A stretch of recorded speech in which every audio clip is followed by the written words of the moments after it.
Father, I wanted you to save me. Many who have suffered childhood sexual abuse struggle between keeping silent and telling the truth.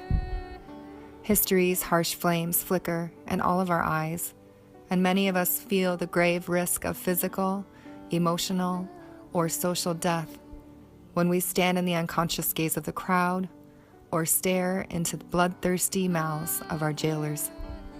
We have all witnessed the annals of persecutions. We have all seen the changing masks of authority and glimpsed the vacant drivers behind them. We have all felt the insecure attempts to please at all costs in order to survive, to deny the self that is hidden behind seamless uniforms and costumes of power. We have all witnessed those who work tirelessly to rid themselves of their unwanted shadows that they have refused to behold or love. I am directing all of these shadows back to the light now. Sometimes a simple, compassionate witness is all that is needed to change the world. Pat Robertson's voice echoes in our home like an Illuminati mind control script. Images of flames and scary faces haunt our living room. The fear and hatred is palpable. I'm not sure he knows the same God who talks to me. The God I feel is so lovingly gentle. As early as I can remember, I watched the sky, wondering if the world is about to end, if the angel was right. I would watch the sky, looking for light and Jesus' white robes. I think if Jesus comes, at long last the suffering will be over. And that sounded like a good thing to me, not the scary nightmare that Pat always talked about.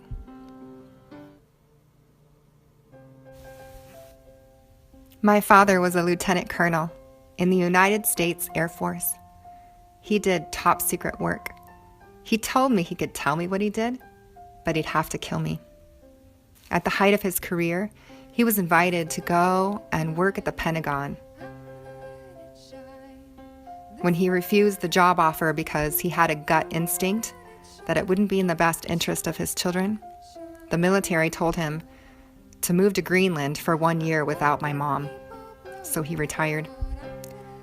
I often wondered if my father's top secret work had anything to do with the emotional trauma that my family experienced growing up. God visits me, not in the light, but in the shadows of an old movie theater in upstate Rome, New York, where our church meets for worship on Sunday mornings. I have my stuffed animals with me and some crayons. My mother plays praise music on the wooden piano that moves on wheels across the stage where she sings. Sometimes my father plays guitar with her. I watch people fall down on the ground when the preacher lays his hands on their heads. I remember them laying the spirit-filled people up and down the narrow movie aisles. I watch their bodies twitch and shake like dying carp. Nowhere in the Bible does it say that Mary Magdalene is a whore. And nowhere in the Bible does it say that Mary, the mother of Jesus, remains a pure virgin until she ascends to heaven. These are myths that we have projected upon the text, projections that split the images of these women, fragmenting the image of God and ourselves for thousands of years. My ex-husband started studying with the Jesuits in Chicago. I started seeing tall reptilian creatures in my apartment at night who were very interested in my son. When I started working at a big Episcopal church in one of the wealthiest towns in the country, it was the little gray aliens who surrounded our bed while we slept until I had the house blessed by a priest. This acid is no good, I say. I want this trip to stop. It has to stop now. Jess, here, take this. He hands me some niacin, which is supposed to take the edge off, but it has the unknown effect of turning your skin red, which wouldn't be so frightening if I wasn't tripping balls. Do I look funny to you? No, Sam lies. It's just the lighting.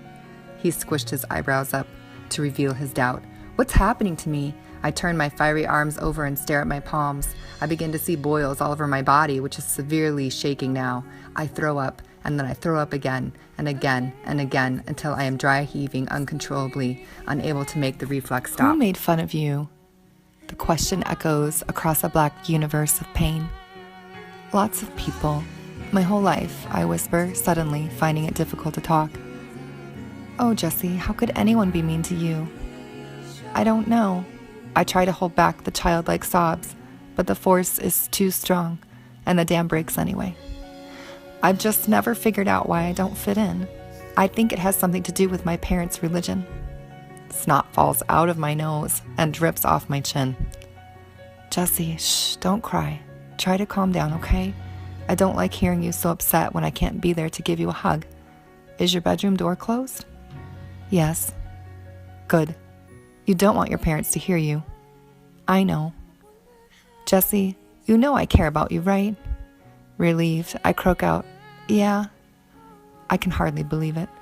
Suddenly, my soul swells with hope. It's a new feeling. Maybe everything will finally be all right. I will learn the ways of Christian Roberts. He will take care of me. I breathe deeply into something I have never known, like I have come home to a place that has never been mine. Jesse? Yeah. I can help you. Do you believe me? Yes. All we have to do is initiate you, says Christian. Initiate, I ask. What is that? Jesse, do you know what sex is?